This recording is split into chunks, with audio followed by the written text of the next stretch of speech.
Welcome to a tour of London in the year 1349, at the devastating height of the Black Death in England. In this moment of history, London stood as one of medieval Europe's greatest centers of commerce and power, a bustling port city of perhaps 50,000 souls, the largest city in England, and the beating heart of the kingdom. Its narrow streets teemed with merchants, craftsmen, and nobles. The River Thames carried ships from across the known world to its crowded docks. Today, we're using advanced AI technology to transform medieval manuscripts, illuminations, and archaeological evidence into photorealistic scenes, bringing the past to life in a way never before possible. We'll show you what life was actually like in this pivotal year. Not just the polished history of kings and cathedrals, but the raw reality of daily existence. This is a city of stark contrasts. Behind the stone walls of great manor houses, nobles feast on spiced wine and roasted swan,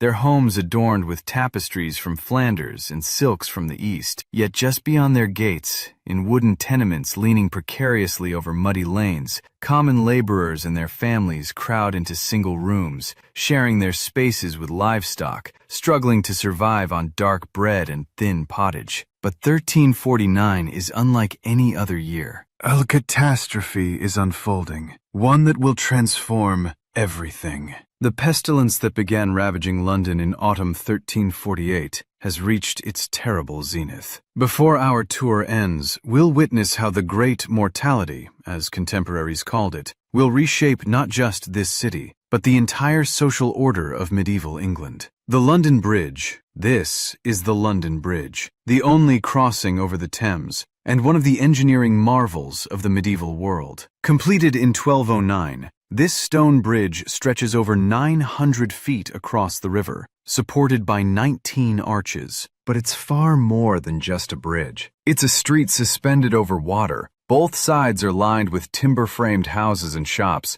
some rising 4 or 5 stories high, their upper floors jutting out so far they nearly touch above the roadway, casting the bridge into perpetual shadow. At the southern end, on the gatehouse, the tarred heads of executed traitors are mounted on pikes, a grim warning to all who enter the city. The bridge is packed at all hours. Merchants hawk their wares from narrow shopfronts. Fishmongers sell their catch fresh from the river below. Noblemen on horseback force their way through crowds of pedestrians, apprentices, and beggars. The noise is overwhelming. The rumble of cartwheels on stone, the shouts of vendors, the bleating of sheep being driven to market. The smell is equally intense. Fish, unwashed bodies, horse dung, and the ever-present stench of the river itself, which serves as the city's sewer. In this year of plague, however, something has changed. The usual crush of humanity has thinned. Some shops stand shuttered, their proprietors dead or fled. The crossing feels less congested than it should. People hurry past each other without the usual banter and bargaining, eyes averted, kerchiefs pressed to their faces. Today, the London Bridge still spans the Thames, though not this bridge. The medieval structure was demolished in 1831 and replaced with a new crossing, which itself was later sold and rebuilt in Arizona. The current London Bridge, opened in 1973, stands slightly upstream from the original site. But if you walk along the modern bridge, you're following a route that Londoners have traveled for over 800 years. Cheapside Market. This is Cheapside, the great market street at the commercial heart of London. The name comes from the Old English word _quote_0_, meaning market or trade. And this broad thoroughfare lives up to its name. Stretching from St. Paul's Cathedral eastward toward the Poultry, Cheapside is lined with the shops and stalls of London's wealthiest merchants. Here you can find anything. Goldsmiths display their precious wares in glittering arrays. Mercers sell fine fabrics, velvet, samite, and cloth of gold. Spicers offer pepper, cinnamon, cloves, and saffron, worth more than their weight in silver. The street is paved with stone, a luxury few London streets enjoy. This is where the city's elite come to shop. Wealthy merchants' wives, accompanied by servants, examine bolts of Italian silk. Royal officials purchase supplies for the king's household. Foreign traders, Flemings, Lombards, Hansards, conduct business in a babel of languages. But look closer at the scene in 1349. The crowds are noticeably thinner. Several prominent shops display hastily painted crosses on their doors, the mark of plague houses, where the pestilence has struck. A goldsmith's premises stands completely abandoned, its shutters broken, merchandise looted after the entire household perished. In doorways and against walls, you can see the sick, people with blackened swellings on their necks and in their armpits, the telltale buboes of the plague, begging for alms or simply waiting to die. The usual commercial bustle is subdued by an atmosphere of fear. The air here carries the scent of exotic spices, yes, but also the smoke from fires burning constantly at street corners. Fires the authorities have ordered lit, believing they might purify the corrupted air thought to carry the disease. Beneath it all lingers the sweet, sick smell of death. Today, Cheapside remains one of London's major streets, running through the financial district. The medieval shops are long gone, replaced by modern office buildings and retail chains. But the street still follows the same ancient route. And if you know where to look, you can still see a few remnants of the medieval city. The Church of St. Mary Le Bow, rebuilt after the Great Fire of 1666, but standing on foundations from the 1080s, still marks the heart of historic Cheapside. St. Paul's Cathedral. This is Old St. Paul's Cathedral, the spiritual center of London and one of the largest churches in all of Christendom. The building is magnificent, though not yet complete. Its nave stretches over 600 feet long, and its spire, the tallest structure in medieval England, rises 489 feet into the London sky, visible from miles around. The cathedral is built in the Norman and early Gothic styles, with massive stone columns supporting soaring pointed arches. Stained glass windows depicting scenes from scripture and the lives of saints cast pools of colored light across the stone floors. This is where London's religious and civic life intersect. Mass is celebrated multiple times daily at numerous side altars. The cathedral houses the shrine of St. Erkenwald, London's patron saint, which draws pilgrims seeking miracles. This St. Paul's is more than a place of worship. The vast nave, called Paul's Walk, serves as a public thoroughfare and meeting place. Merchants conduct business deals here. Lawyers meet with clients.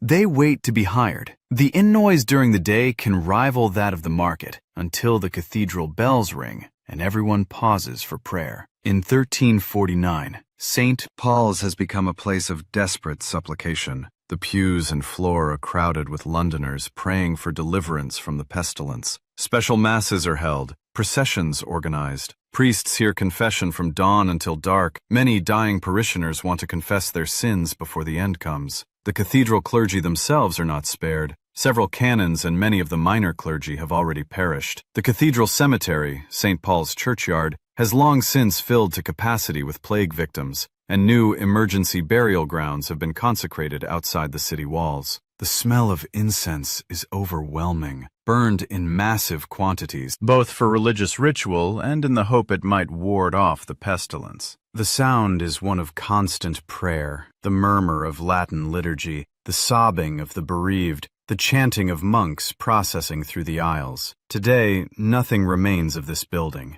Old Street. Paul's survived the plague, but it was destroyed in the Great Fire of London in 1666. The current St. Paul's Cathedral, with its famous dome designed by Christopher Wren, stands on the same site, but is an entirely different structure, Baroque rather than Gothic, built between 1675 and 1710. Yet it remains, as it was in 1349, the Cathedral Church of London and a symbol of the city itself. A common tenement in Eastcheap. This is a typical tenement house in Eastcheap, home to London's working poor. The building is timber-framed, 3 stories tall, with walls of wattle and daub, woven sticks covered with a mixture of mud, clay, and dung. The upper stories overhang the lower ones, a design that maximizes interior space but blocks light from the narrow street below. The thatched roof is patched and leaking. There is no chimney. Smoke from the central hearth simply filters up through the thatch, blackening the interior beams. The single room on each floor is divided by hanging cloths at best. In a space perhaps 15 feet square, an entire family lives. A laborer, his wife,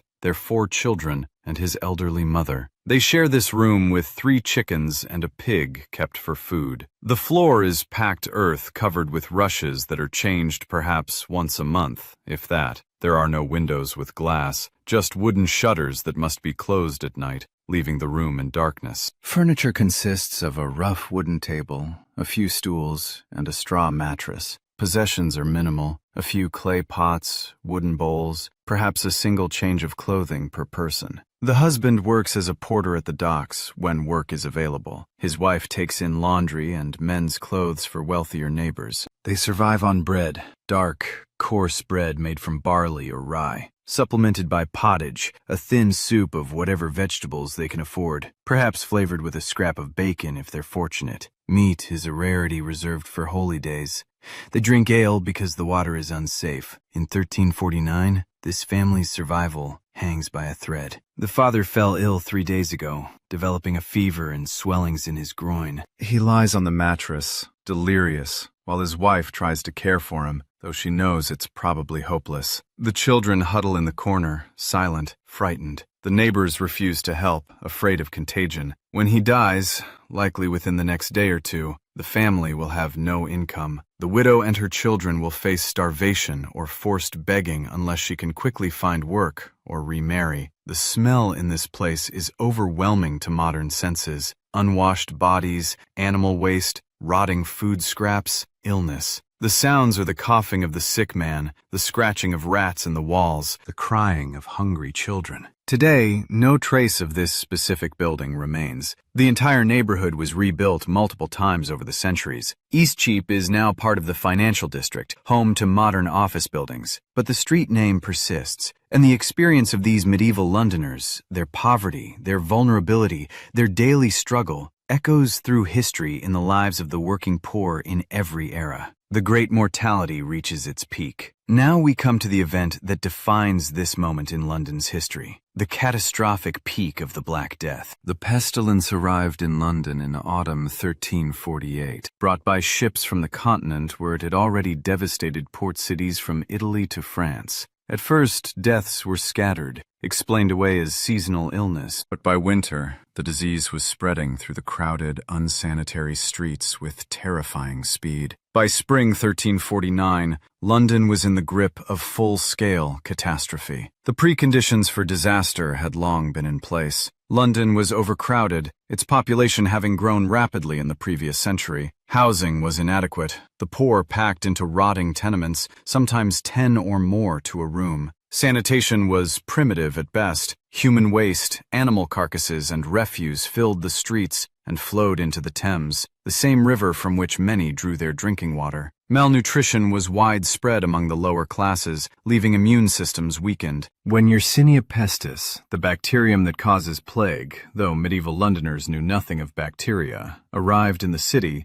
it found a perfect environment. The symptoms were horrifying and unmistakable. Victims developed high fevers and terrible headaches. Dark swellings, buboes, appeared in the lymph nodes of the neck, armpits, and groin, growing to the size of apples, filling with pus and blood. In some cases, the plague became pneumonic, attacking the lungs, causing victims to cough up blood. In others, it became septicemic, turning extremities black as tissue died, hence the name Black Death, though contemporaries more often called it the Great Mortality or the Pestilence. Death usually came within 3 to 5 days of the first symptoms. There was no effective treatment. Physicians tried bloodletting, purging, and various herbal remedies. They prescribed holding sweet-smelling flowers to the nose, burning aromatic herbs, avoiding bad air. Nothing worked. The disease killed indiscriminately, rich and poor, young and old, clergy and laity. Some chroniclers believed it killed 9 out of 10 who contracted it. By spring 1349, London was dying. The death toll reached perhaps 200 people per day. In a city of 50,000, this was catastrophic. Entire households were wiped out overnight. Streets emptied as the healthy fled to the countryside or locked themselves in their homes. Trade ground to a halt. The city government struggled to function as officials died and were replaced, only to die themselves. The most visible sign of the catastrophe was the disposal of the dead. The parish churchyards filled within weeks. The city authorities were forced to open new emergency burial grounds. The largest, at East Smithfield, received thousands of corpses, buried in mass graves, often without proper funeral rites because there weren't enough surviving priests to perform them. Contemporary accounts describe carts rolling through the streets at night, their drivers calling _quote _0_. Bodies were stacked in piles before being hauled away. The social fabric began to tear. Some people responded with increased piety, attending Mass constantly, giving to the poor, begging God's mercy. Others descended into nihilism and hedonism, reasoning that if death was imminent, they might as well enjoy their final days. There were reports of looting and violence. Scapegoating intensified. Some blamed foreigners, lepers, or Jews, though London's Jewish population had already been expelled in 1290. A few flagellant groups appeared, though they were less common in England than on the continent. The consequences of the Great Mortality were profound and long-lasting. London probably lost between 30 and 50% of its population, perhaps 20,000 to 25,000 people dead within a year. The demographic impact took generations to recover from, but the social and economic effects were even more dramatic. The massive death toll created a severe labor shortage. Suddenly, surviving workers could demand higher wages. Landlords found themselves without tenants and were forced to offer better terms. The rigid feudal system that had bound peasants to the land for centuries began to crack. The Statute of Laborers, passed in 1351 to try to freeze wages at pre-plague levels, was widely ignored and proved unenforceable.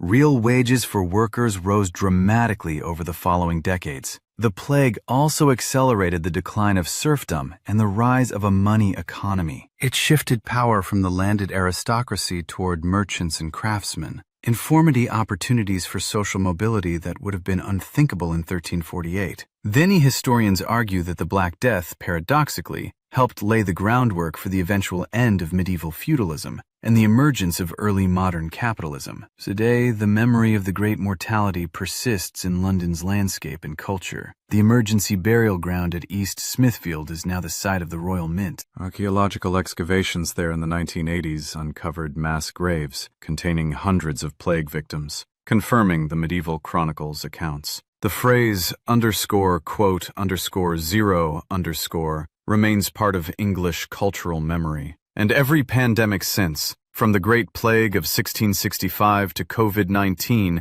has been compared to the Black Death, the ultimate benchmark for epidemiological catastrophe. Our journey through London in 1349 reveals a city of profound contradictions. Behind the grand facades of St. Paul's Cathedral and the prosperous shops of Cheapside lay streets filled with suffering and death. The same bridge that connected London to the wider world also carried the pestilence into the heart of the city. The same market forces that made London rich also created the overcrowding and poverty that helped the plague spread. Yet the legacy of this terrible year extends far beyond death and devastation. The Great Mortality of 1349 marked a turning point in English history. It shattered the medieval social order, empowered the common worker, and set in motion changes that would eventually transform England from a feudal society into a modern state. The plague's demographic catastrophe paradoxically created opportunities that led to higher living standards, greater social mobility, and the weakening of aristocratic power. Medieval London's architecture, its Gothic spires, its narrow lanes, its river crossing, has largely vanished, destroyed by fire, war, and progress. But its influence endures in the London of today, in street names and parish boundaries, in institutions and customs,